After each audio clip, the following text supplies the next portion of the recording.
சென்னை சேப்பாக்கம் தொகுதியில் போட்டியிடும் உதயநிதி ஸ்டாலின் அவர்களின் சொத்து மதிப்பு விவரம் தற்போது வெளியாகி கவனம் ஈர்த்து வருகிறது.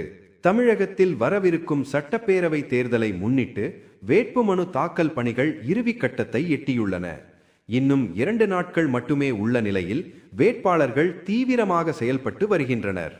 இந்நிலையில் துணை முதல்வரான உதயநிதி ஸ்டாலின் இன்று சேப்பாக்கம் தொகுதியில் தனது வேட்புமனுவை தாக்கல் செய்துள்ளார். இது அவர் 2வது முறையாக போட்டியிடும் தேர்தலாகும்.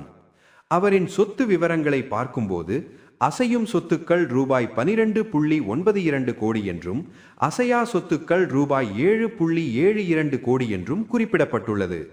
மேலும் திருவள்ளூர் பகுதியில் விவசாய நிலம், வேளச்சேரி உள்ளிட்ட இடங்களில் நிலம் வைத்திருப்பதாகவும் ராயப்பேட்டை பகுதியில் அடுக்குமாடி குடியிருப்பு உள்ளதாகவும் தெரிவித்துள்ளார். அவரிடம் ரொக்கமாக ரூபாய் 50,000 இருப்பதாகவும் கூறப்பட்டுள்ளது. வங்கி சேமிப்புகளை பார்த்தால் தமிழ்நாடு மெர்கன்டைல் பேங்கில் ரூபாய் 14.56 லட்சமும், ஆக்சிஸ் பேங்கில் ரூபாய் 8.44 லட்சமும், தேர்தல் செலவுக்காக மற்றொரு வங்கியில் ரூபாய் 10 லட்சமும் வைத்துள்ளார். வாகனங்களில் ரூபாய் 1 கோடி மதிப்பில் லேண்ட் ரோவர் டிஃபெண்டர் காரும், ரூபாய் 23 லட்சம் மதிப்பில் டொயோட்டா இனோவா காரும் வைத்துள்ளார். ஆனால் தங்கம், வைரம், வெள்ளி போன்ற நகைகள் எதுவும் இல்லை என தெரிவித்துள்ளார். அவரது மனைவி கிருத்திகா உதயநிதி அவர்களிடம் ரூபாய் 13.25 கோடி மதிப்பில் அசையும் சொத்துக்கள் இருப்பதாகவும் அசையா சொத்து எதுவும் இல்லை எனவும் கூறப்பட்டுள்ளது.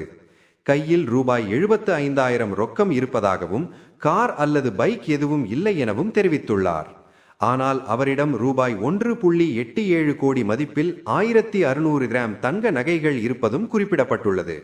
இதற்கிடையில் தன்மையா பெயர் குறிப்பிடப்பட்டுள்ள நிலையில் மகன் இன்பன் பெயர் இடம்பெறாதது குறித்து கேள்விகள் எழுந்துள்ளன. இதற்கு அவரிடம் எந்த ஒரு நிதி தொடர்பும் இல்லாததால் பெயர் சேர்க்கப்படவில்லை என வழக்கறிஞர்கள் விளக்கமளித்துள்ளனர். இந்த தகவல்கள் தற்போது அரசியல் வட்டாரங்களில் பெரும் பேசுபொருளாக மாறியுள்ளது.